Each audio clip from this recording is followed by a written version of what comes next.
This podcast is brought to you by Infinite Resources, a local staffing agency connecting diverse job candidates in central Iowa companies. Amplified. Welcome back to Black and Privileged in America podcast. I'm your host, Abena Sankofa. Today, I'm joined by Jessi Orton, Executive Director of CultureALL. CultureALL is an organization that brings people together through cultural exchange and learning. Two things I really like. And they're preparing for the CultureALL Ball that's happening on September the 20th. So I'm looking forward to talking to Jessi. Jessi, welcome to the show. Hi, Abena. Thanks for having me. I'm glad you're here. We have a lot to talk about. So out of the gate, you're new to CultureALL. Is this right? You're new to your role as the executive director. Talk to me about that. Yeah, I'm new to the seat. Yeah. So I have served CultureALL for 6 years now. I started back in 2019 as the operations director and have sat in all of those seats and watched the company grow over this past 6 years from a team of 3 to now 6 and growing. And yeah, very excited to be the first executive director appointed as a paid position. Wonderful. Yeah. Congratulations. Thank you. So for people who are not familiar with CultureALL, what is it? What does it do? And how does it show up for us? Yes. So I like to let folks know I'm an indirect communicator. So if you ever feel the need to reel me back in, just like give me a wink or something. Ditto, because Yes. I'll be hitting the rabbit trail over there somewhere. And we promise we're coming back. We promise it's relevant, right? It's going to loop around. It will. So to share about CultureALL, I feel like it's so important to talk about where we began 20 years ago with Sherry Gupta, who's the founder and has served as a volunteer executive director for 20 years. She was teaching a global awareness program in a corporate setting and simultaneously had this opportunity to bring some cultural programming into her students' class or her children's classroom.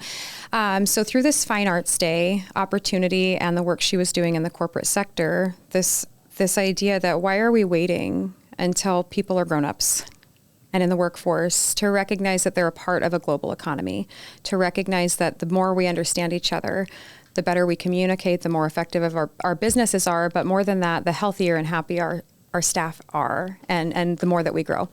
So with that in mind, the network began, and I call it a network. So yes, we're an organization. Yes, we're a nonprofit. We're a network of people.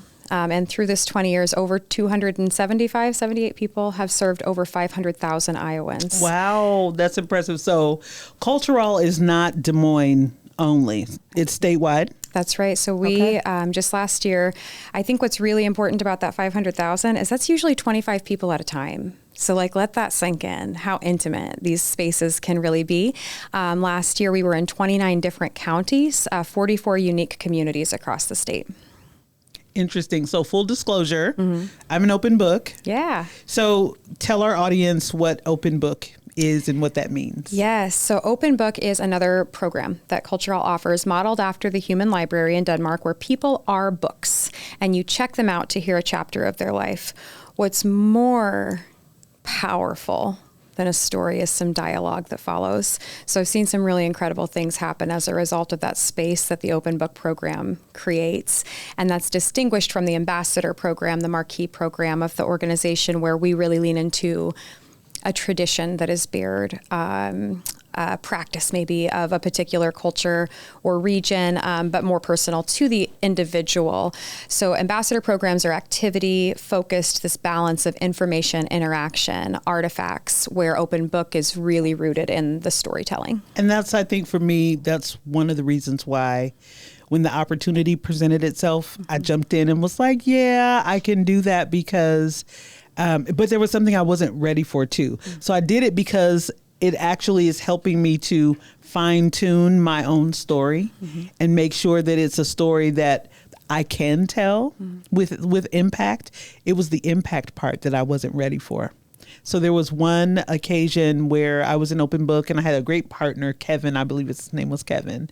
And so we were telling our stories to this group of elders.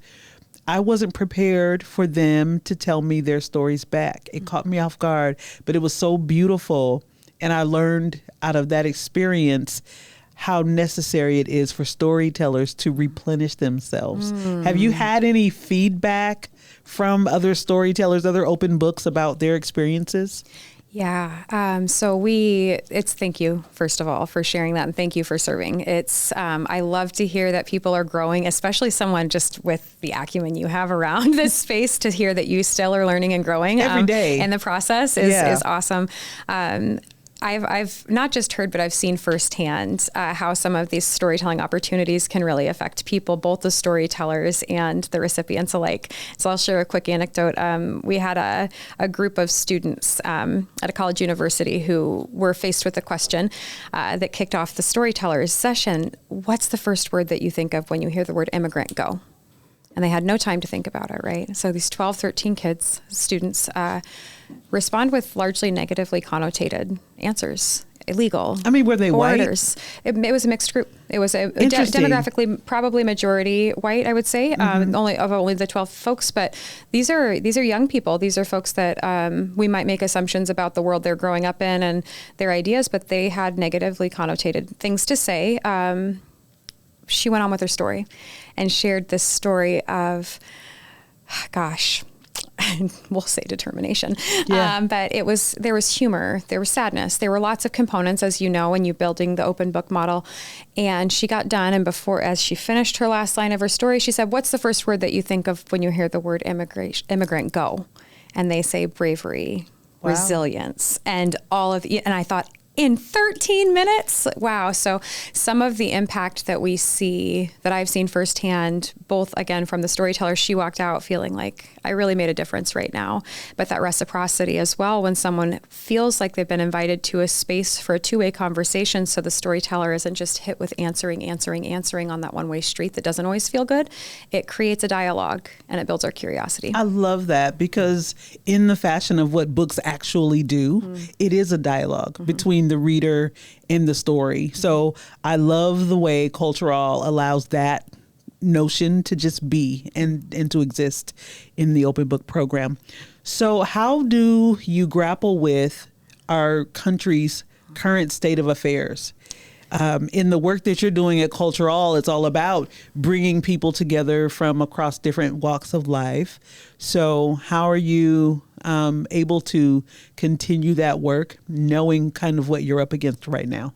It's very challenging, and thank you for bringing that up. It's a balance.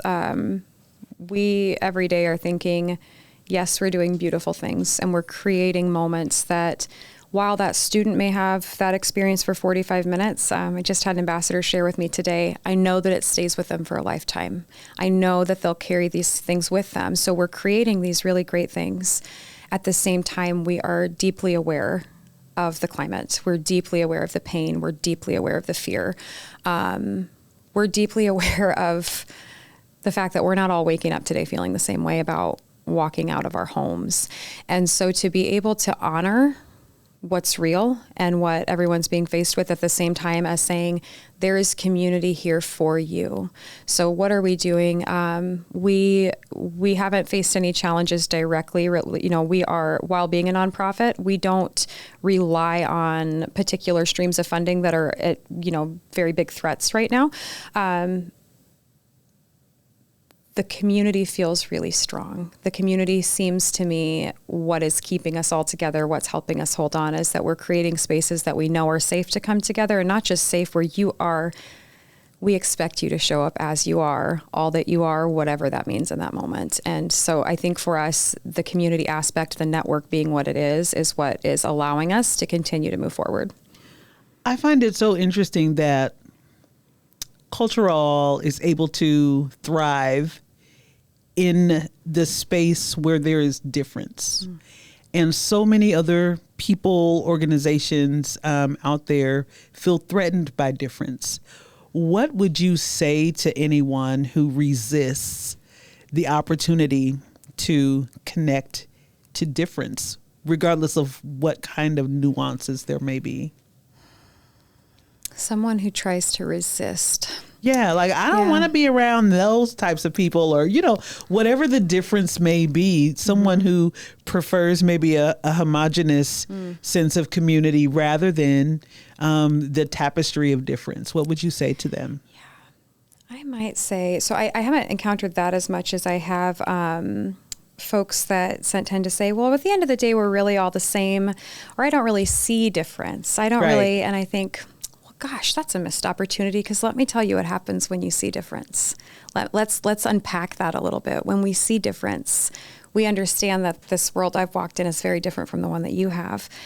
We understand that while we may still celebrate, we all celebrate, we want to have a big meal, but what's yours about and what's on the table and who's at the table and why are you doing it?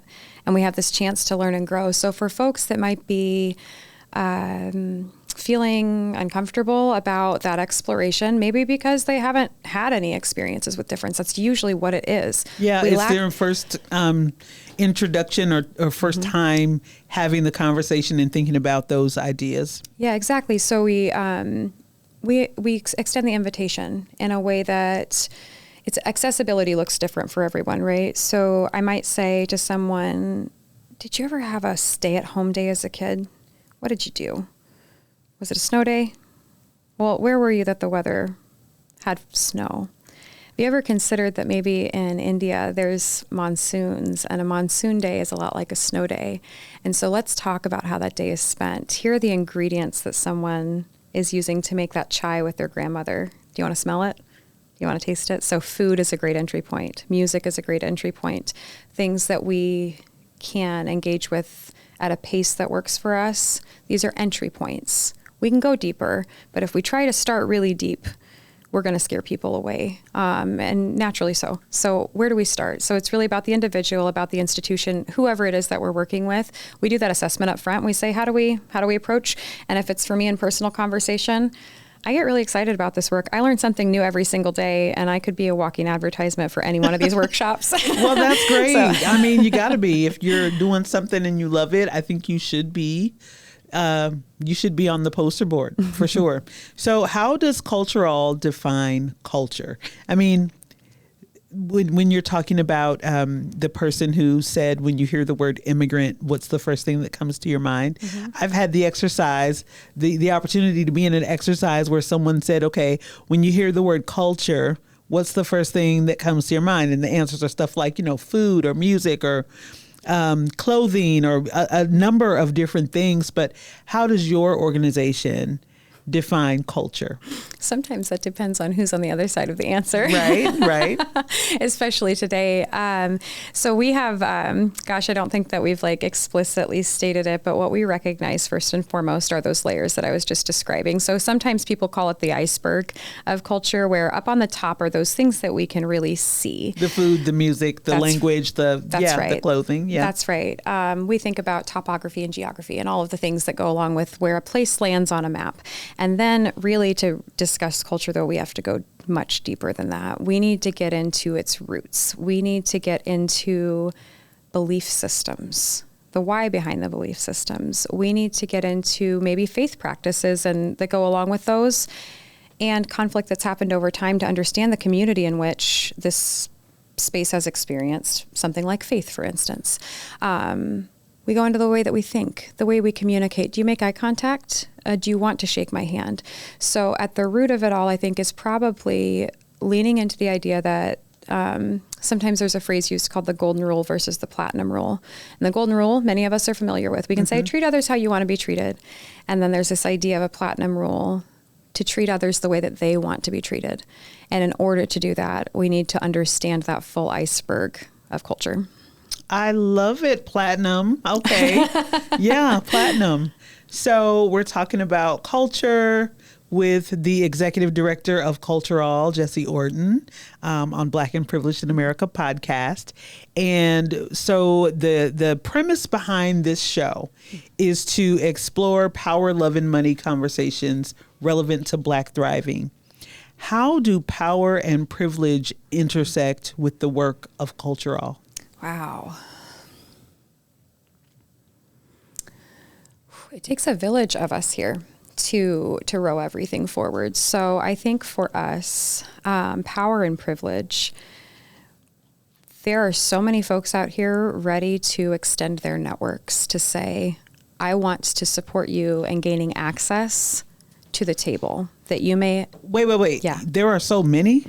Are you kidding me? In the seat I've had at CultureALL, when I can look at lists of several hundred volunteers, board members, corporate executives through time, donors, philanthropists. To me, that's so many compared to a town I grew up in of 1,200 people, where I didn't see what I see demonstrated in Des Moines, demonstrated in small town, rural Iowa. Yeah. So for CultureALL's seat and our space in the market and where we are, I do feel supported by community here. That's incredible. Yeah. I feel not just supported by those folks I just mentioned, but this network of over 200 people, almost 300 people that have served, also open their doors for others to come into those spaces and make connections personally with one another, not just through this work flow, but through friendship and through authentic relationships where now they know I'm going to call that other ambassador because this is a great opportunity for them. So places and spaces maybe where we uniquely hold privilege or power, the reciprocity and the exchange of that is what I see, is how I see that intersection for CultureALL. I love it. When we talk about culture, it's easy to, I don't know if it's easy. I take that back. Maybe it's not easy to define. I mean, certainly you had to think about that when I'm asking you to define culture, as me too, like thinking about what culture actually means. It's so broad. So everybody's answer is going to be different. So when we're talking about culture and the idea of celebrating it, there's always the risk of sliding into things like misappropriation or stereotyping, or maybe even entertainment if there's no depth. So how does CultureALL navigate those lines? How do you not slide into misappropriating or stereotypes or even becoming entertainment? Yeah, thank you. Thank you for that question. There are times that it does, that we do look at every unique opportunity and we may not accept them all. So just to say that, yes, we provide services to community, but if it's not the right fit for any of those reasons, then those are not opportunities that we engage in first and foremost. So that's one way that we make sure that what we're doing is not just a service to the community, but also a service to the presenter. I think the other is the uniqueness of the CultureALL model, particularly around the ambassador program. Anything an ambassador is showing you should not be able to find on YouTube. It is not something that you are going to find anywhere other than coming from that person. So the authenticity of the workshop is purely rooted in the storytelling of that individual. It is not, when RJ Hernandez comes to teach Musical Tour of Mexico, he's sharing himself with you. He's also talking about these instruments, and you'll pinch and pluck and you will make a beautiful song by the end of this workshop. You'll also understand him. You'll understand his journey through music. You'll understand what's influenced him through music. And so I think because it's rooted in the personal narrative and it's not this generic blanket of here's Mexico. He's saying, here's my musical tour of Mexico.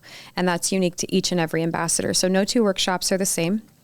With regard to appropriation, we recently had this conversation with the ball coming up. Okay. As you can imagine, there was back in 2015, the Bollywood Ball that CultureALL did in celebration of their 15 years. And folks met all of these different clothing vendors, and they were able to learn how to wear a sari and learn, what is that dot? Oh, it's a bindi. Here's what it means. And here's the invitation from community for you to wear one. So there's this invitation that happens. We recently held Global Threads, which was fantastic. We had some lovely vendors from around the city of Des Moines come and showcase their clothing and show us how to wear it. What does it mean? Does this pattern mean something then different from that one? And what I saw that was really, really cool was someone who, instead of trying to embody one new culture, was like, I want that bag from Thailand, but I really want those earrings from Mexico, and I really want that. And so it just became, I have goosebumps. It was just so and this was a Japanese woman who's exploring these things. But to, I think, have the invitation from community is the essential piece, always, first and foremost. And to understand what it is you're representing and how you're representing it, as well as engaging with opportunities that are appropriate for us as an organization. For communities that reach out for one of the programs or services that you all provide, is there any follow-up with that community afterward to let them know perhaps here's some steps going forward that you could take, or some other things you could do in addition? Like, what is the follow-up with those communities after they tap in? Yeah, it depends on the nature of the service that we're providing to them. We do follow up with every single person we provided a service to find out about their experience. And always proud to say that that we have a score of over 80%. I think it's like 85% of people saying this was fantastic. Like, this was A+. So for the 15% who were not feeling it, like, what was that? What's that about? So there's a funny metric called a Net Promoter Score. It's more complicated than necessary math, but basically anything that's a 9 or a 10 on a survey, we say this is a person promoting a service.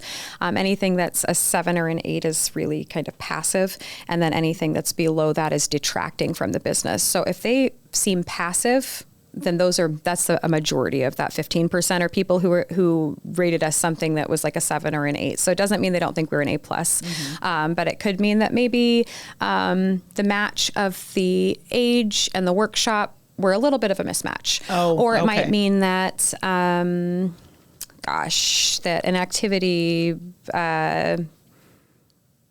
I'm trying to think of anything that might have happened recently. We've had some really stellar remarks recently, so it's hard, but it could just be like a mismatch of some kind. It could be an opportunity for improvement in terms of like a length. Do you go back to them and perhaps offer a different program or a different service for them, or what? It all depends on the client. So just like any good business, we are providing the best customer service that we can to anyone who is, a good note, paying for the services, because we do pay ambassadors and books, but this is not a volunteer thing. So we are creating those workforce pathways for teaching artists and storytellers along the way. We make sure that they have any necessary improvements that they need to make so they can continue to, dial in and level up and grow, and then also work with that client on whatever remedies may be necessary. But I can't say of a time that like we felt like we had to go back and like redo. Overall, people are generally just thrilled to have had the experience. I love that. I mean, yeah. I'm just kind of reflecting on my experiences with being an open book and telling my story and really allowing myself some vulnerability, because I don't really do that. But it's been good, and it's been interesting to watch the people as they listen, and then just wondering what that follow-up conversation is with them or their organizers. So I think it's really important to note too. So some of these, when we're doing over 1,200 sessions a year is really where we're at. So 1,200 unique sessions, generally speaking. Not that I'm the numbers person or anything. But then we also are in corporate settings where we do really get to dive a little bit deeper with folks in that space of what does belonging mean in workplace culture? How does that affect your success as a business? How does that affect your employees' success and them reaching their potential? And in those situations, we really do get to do what you're describing, and we get to say, okay, here's where we started. We have a baseline. Now, what is your 3, 6, 9, 12, 18-month plan to make sure that this isn't just one cool thing that happens one day? Let's make sure that we extend and go deeper, and that we're really doing something more than just, we've met that need for this month. Similarly with schools, if there's ever opportunity, there's a lot of celebratory things, and we love to do that. We more than that, we love to extend curriculum. So if, 7th grade students, which in Iowa, they are reading A Long Walk to Water, a book about the Civil War in South Sudan, and they want to have an ambassador program that can really deepen that learning, then we want to connect with Mr. Francis Chan, who's been serving the organization for over 15 years, and go do a workshop with those students so they can really let that learning sink in, and it just creates a completely different style of learning when you think about extending existing curriculum. The beautiful thing is we can do that through math, science, art, literature. We can do it across the spectrum. Endless possibilities. Yeah. So let's move on a little bit to the ball. Yeah. So the ball's coming up September the 20th. September 20th. What is it? Where is it? Who should be in the room? Everybody should be in the room. September 20th, 7 p.m. at the Hilton downtown. So CultureALL is celebrating a big milestone, 20 years of service to Greater Des Moines and Iowa. What does that look like in celebration? So some folks may choose to, do a big Sit down dinner, those are great. We love, I like to attend a good gala too and support in that way. I'm a fan of those too. Yeah, this is different though. So when we thought about how do we want to celebrate 20 years, really it's a showcase. Des Moines has some incredibly talented tradition bearers, incredibly talented performers, musicians, dancers, all bearing, who they are. And they very rarely get the chance to see each other.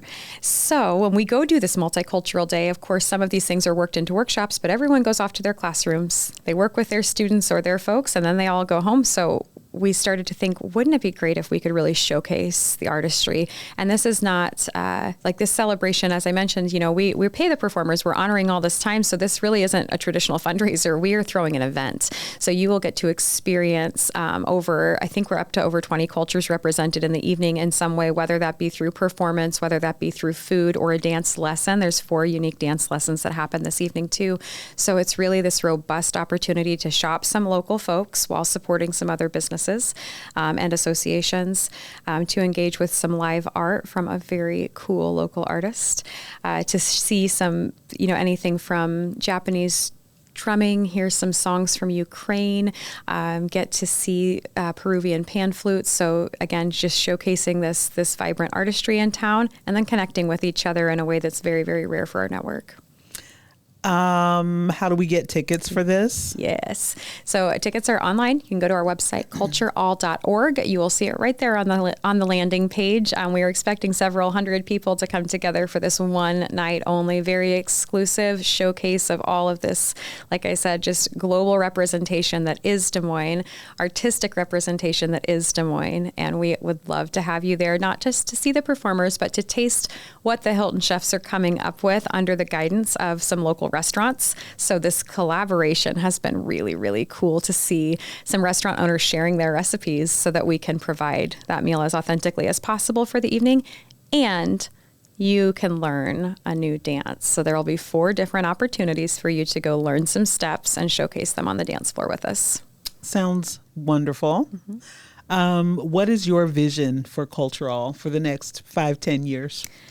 Someone recently asked me what it is that I hope I leave behind, and I thought, that's a funny question. You just got there, like, what? But yeah. I want to know your vision. Yeah. Sometimes we are in the trenches doing the work, and you got to come up for air. Yeah. At least long enough to cast your vision. So what would that be? Yeah, my vision, my hope, my number one is that we are a name that people know, both for the recipients of the programs and more for this community that has been such a beautiful thing for me to step into that I feel like everyone should experience it. The relationships that get to be built. So my vision is that there is this community that people know they can come to celebrate who they are, to share who they are, to grow their skills. I want there to be this knowledge. I know who to call for that, and it's CultureALL, because they will connect me to all of Iowa. They will connect me to the resources, and then the folks that are those resources also know that they have space and place here with us. So my vision is that we are in classrooms regularly. We are in libraries regularly. We continue our work in the retirement sector because we know that lifelong learning matters, and we know that people are hungry. So anyone who says, oh, someone in a retirement community doesn't want to do that craft, I say, you bet your tail they do. Yeah, they do. and they will enjoy it, and they'll ask questions, and that curiosity lives. I also want us to be in these corporate spaces as a regular presence, as, if nothing else, an opportunity for people to see what's possible, like you said, where so many shy away from difference. What does that really feel like to lean in? And how do you grow as a result of it? We're going to mess around and be a better place if we involve and engage with CultureALL. I love this. I absolutely do. As always, I ask every guest to recommend a book or share a book that you're reading now, or maybe one that you have read that has moved you, challenged you, changed you. So while you're thinking of yours, I brought one for me. One of my favorite authors is the great Toni Morrison. And this book is a little compendium, The Origin of Others. And so from the foreword, I'll quote Ta-Nehisi Coates, who wrote the foreword. He says, "It is impossible to read Toni Morrison's thoughts on belonging, on who fits under the umbrella of society and who does not, without considering our current moment. So that's my recommendation, The Origin of Others by Toni Morrison. What about you? This is a really hard question. So I'm going to give a recommendation because it's in the top of my mind, but I want to give a recommendation about maybe how to shop for a book, and then I'll tell you the book. Go for it. So one of my favorite things to do, any place I travel to, is going to a used bookstore. Me too. And I scour the poetry section. Because I feel like you get to learn so much more about those communities. Like, what were people reading? What are they doing? And how, what am I seeing here?